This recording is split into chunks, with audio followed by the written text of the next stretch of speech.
Assalamualaikum warahmatullahi wabarakatuh. Kami dari kelompok 2 ingin menjelaskan tugas sistem lingkungan industri dengan judul Engineering Decision in Industry Problem atau EDIP. Disusun oleh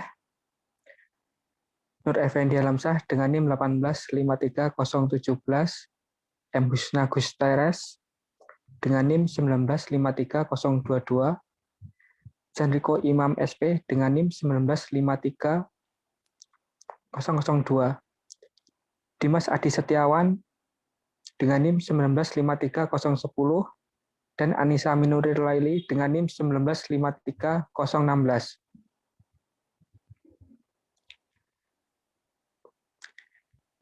Engineering Decision in Industrial Problem atau EDIP, teknik penyelesaian masalah dalam industri merupakan cara penyelesaian masalah yang timbul baik sebelum produksi, dalam produksi, dan sesudah proses produksi. Fokusnya menganalisa situasi, mencari tahu akar penyebab masalah, pengambilan keputusan, perencanaan yang baik, pengambilan rencana, serta pengeksekusian dan pemantauan kemajuan setiap perencanaan. Dalam penerapannya, engineering diharuskan memahami teknik pemecahan masalah yang standar serta memikirkan kerangka-kerangka analitik dan objektif serta pendekatan masalah secara metodologis dan sistematis. Penerapan teknik pemecahan yang sistematis dan sudah menghindarkan seorang engineering dari penyelesaian masalah dengan pendekatan trial dan error yang bisa mengakibatkan semakin besarnya dampak kerugian karena tindakan trial dan error tersebut. Untuk jenis masalah dalam industri, saya lanjutkan dengan saudara Dimas. Jenis masalah dalam industri, menurut Fujio Cho, pemborosan sebagai sesuatu yang lebih dari kebutuhan minimum atas peralatan, bahan, komponen, tempat, dan waktu kerja yang mutlak diperlakukan untuk proses nilai tambah suatu produk. Hal ini merupakan masalah yang dihadapi setiap industri dalam prosesnya. Pemborosan yang muncul mengurangi efektivitas produksi. Berikut pengelompokan masalah pemborosan yang ada dalam proses produksi industri. Yang ke-1, overproduksi. Kegiatan produksi di luar kebutuhan menyebabkan pemborosan yang menimbulkan biaya-biaya tambahan seperti biaya inventory, ruang kerja, modal, mesin, tenaga kerja, dan lain-lain. Yang kedua, waktu menunggu. Waktu menunggu baik pada material operator maupun mesin merupakan kegiatan pemborosan. Yang ketiga, transportasi merupakan kegiatan yang tidak memberikan nilai tambah namun sifatnya perlu ada sehingga perlu diminimalisir. Yang keempat, pemrosesan.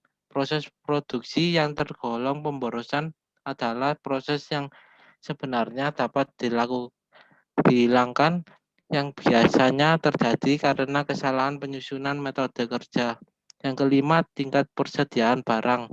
Penyimpanan barang yang berlebihan baik berupa inventory maupun work in process menimbulkan pemborosan terutama dalam hal biaya. Yang keenam, gerakan kerja. Seringkali terdapat gerakan kerja yang tidak memberikan nilai tambah terhadap produk yang sebenarnya dapat dihilangkan. Yang ketujuh, cacat produk dapat menimbulkan kerja, biaya, dan waktu tambahan bila diperlukan rework, serta dapat menurunkan citra perusahaan bila cacat produk sampai di tangan konsumen. Langkah penyelesaian masalah dalam industri. Yang ke-1, menentukan prioritas masalah. Yang kedua, mencari sebab-sebab yang mengakibatkan masalah. Yang ketiga, meneliti sebab-sebab yang paling berpengaruh. Yang keempat, menyusun langkah-langkah perbaikan. Yang kelima, melaksanakan langkah-langkah perbaikan. Yang keenam, meneliti hasil perbaikan yang dilakukan. Yang ketujuh, mencegah terulangnya kembali masalah yang sama. Yang ke-8, menyelesaikan masalah selanjutnya yang belum terpecahkan sesuai dengan kategori skala prioritas berikutnya. Selanjutnya akan dijelaskan oleh Anissa penyelesaian masalah. Penyelesaian masalah. Dalam penerapan penyelesaian masalah yang ada dalam KUD Batu, yang diketahui, kami menggunakan metode drill down. Teknik ini melibatkan penelusuran masalah yang lebih luas dan mempersempit atau breakdown masalah tersebut menjadi lebih kecil. Prinsipnya, memecah masalah menjadi bagian-bagian tertentu yang lebih kecil sehingga mudah diselesaikan. Berikut kami jelaskan mengenai solusi masalah dan pemborosan dalam produksi KUD Batu. Yang pertama, transportasi. Dalam pendistribusian dan pengumpulan susu, para pemilik sapi perah di luar KUD, seperti salah satu peternak sapi perah di daerah Karangploso, didistribusikan oleh pihak peternak, kemudian diolah. Hal ini dapat diatasi dengan membuat struktur armada transportasi untuk pendistribusian agar lebih cepat. Nomor 2, pemrosesan. Proses produksi susu sebelum dijual di rumah penjualan susu biasa diproduksi dengan teknik pasteurisasi. Proses ini hanya membuat susu perah bertahan sekitar 10-15 hari walau berada di mesin pendingin. Agar susu bisa bertahan lebih lama, hendaknya diproses dengan proses UHT, sehingga mampu bertahan sampai berminggu-minggu ketika dalam proses penjualan. Yang ketiga, tingkat ketersediaan barang. Ketersediaan barang untuk produksi berdasarkan seberapa banyak tingkat pemerah dan penerima susu dari peternak sekitar. Jika penerimaan susu hasil perah dari peternak sekitar mengalami penurunan, maka penjualan dan pemenuhan permintaan susu di KUD akan mengalami kendala. Dengan membuat tempat penyimpanan khusus dan pemrosesan UHT lebih lama, masalah dalam ketersediaan barang yang akan datang dapat diatasi. Lalu yang keempat, cacat produksi. Kecacatan produksi menurut narasumber kami selalu dicek dalam proses pengepulan, namun kecacatan dikarenakan kecampurnya susu dengan air merupakan hal yang sulit dicek. Proses kecacatan ini bisa berasal dari susu yang berasal dari peternak luar KUD, pengawasan serta pengecekan proses pemerahan susu KUD Batu perlu diperhatikan dan dianalisis lebih lanjut.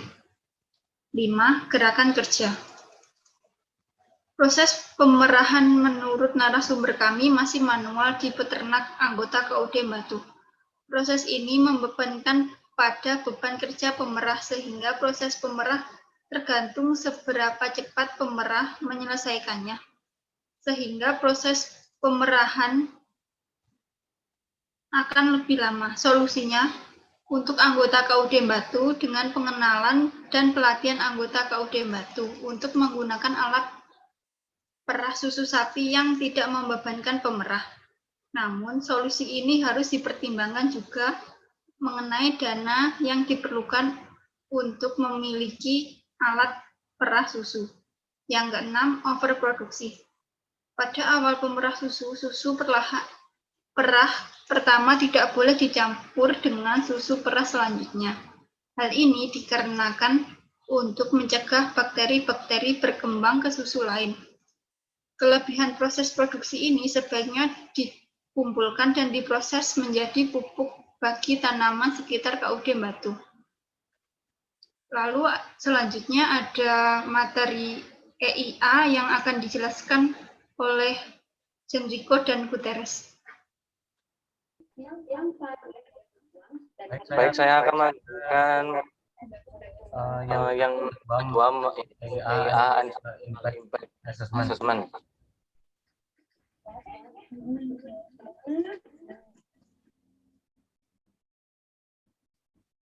Penjelasan undang-undang mengenai proses dampak atau AMDA didirikan pada tahun 1970 dengan diberlakukannya Undang-Undang Kebijakan Lingkungan Nasional (NEPA) di Amerika Serikat.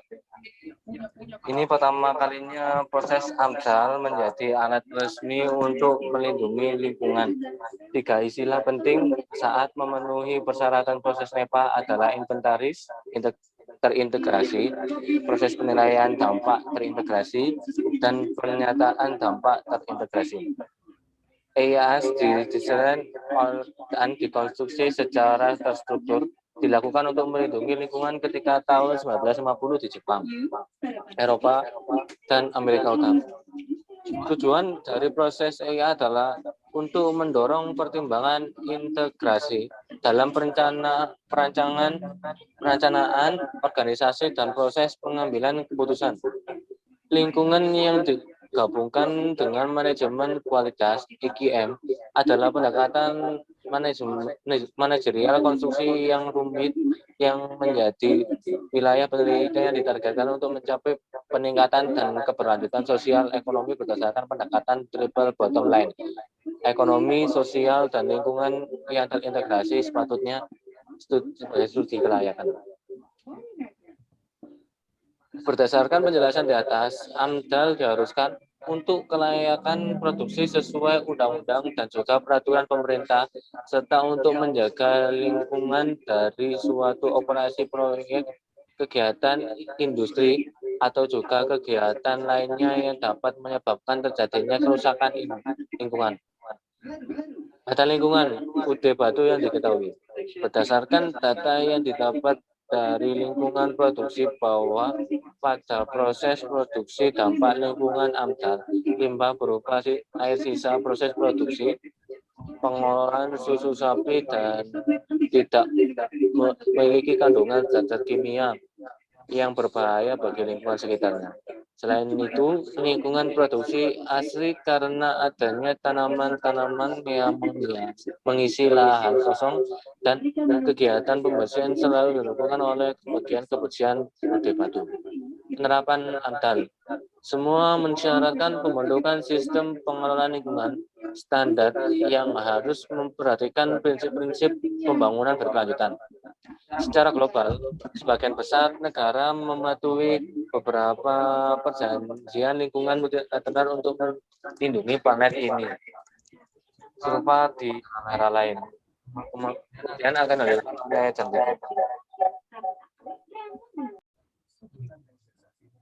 penerapan analisis mengenai dampak lingkungan AMDAL diambil berdasarkan timbul tindakan pencemaran lingkungan, maka langkah berikut adalah memikirkan penanggulangan secara teknis.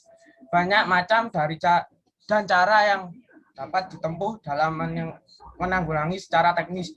Adapun kriteria yang digunakan dalam memilih dan menentukan cara yang akan digunakan dalam menanggulangan secara teknis tergantung pada faktor berikut. 1. Mengutamakan keselamatan lingkungan. 2. Teknologinya telah dikuasai dengan baik. 3. Secara teknis dan ekonomis dapat dipertanggungjawabkan.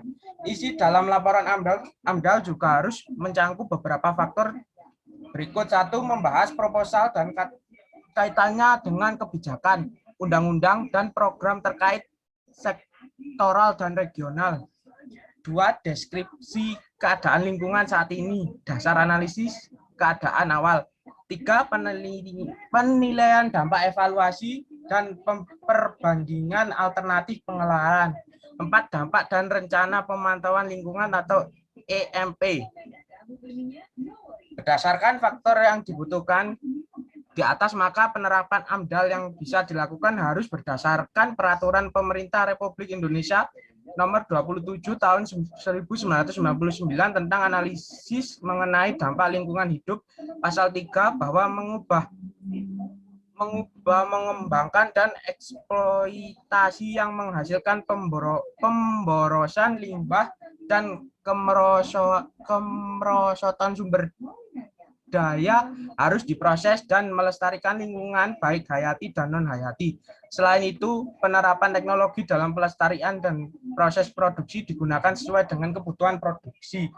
Maka dari itu, produksi dan penyimpanan di KUD Susu Batu dapat ditambah proses pengelolaan sumber daya yang terbuang dan tersisa dari produksinya, seperti pengelolaan air buangan menjadi air irigasi untuk tanaman yang ada di sekitar KUD Batu, pendaur ulang kemasan yang sudah tidak dipakai dalam penampungan susu menjadi barang baru yang memiliki nilai jual.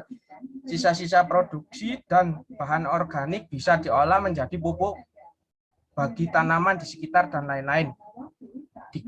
Dikarenakan minimnya zat cair kimia sisa yang digunakan bahkan tidak ada dalam proses pengelolaan KUD susu batu, maka pemrosesan zat berbahaya kurang diperlukan. Namun beberapa kemasan atau tempat penyimpanan yang rusak ataupun tidak dapat digunakan lagi dapat didaur ulang menjadi bahan baru yang bernilai jual. Kesimpulan, penerapan AMDAL diwajibkan bahkan dalam peraturan tiap-tiap negara dan internasional telah tercantum dan diwajibkan melaksanakannya guna melindungi lingkungan dari kerusakan. Pada KUD susu batu, penerapan AMDAL-nya baik dan mampu meminimalisir kerusakan pada lingkungan. Dalam prosesnya juga minim penggunaan zat kimia yang merusak, sehingga AMDAL yang perlu diperhatikan adalah mengenai gedung sesuai pada PP RI nomor 27 tahun 1999 pasal 1 nomor 5 dan 6 bahwa pemantauan dan pengelolaan produksi harus diperhatikan guna menghindari dampak yang besar bagi lingkungan. Sekian presentasi dari kelompok 2, kurang lebihnya mohon maaf. Wassalamualaikum warahmatullahi wabarakatuh.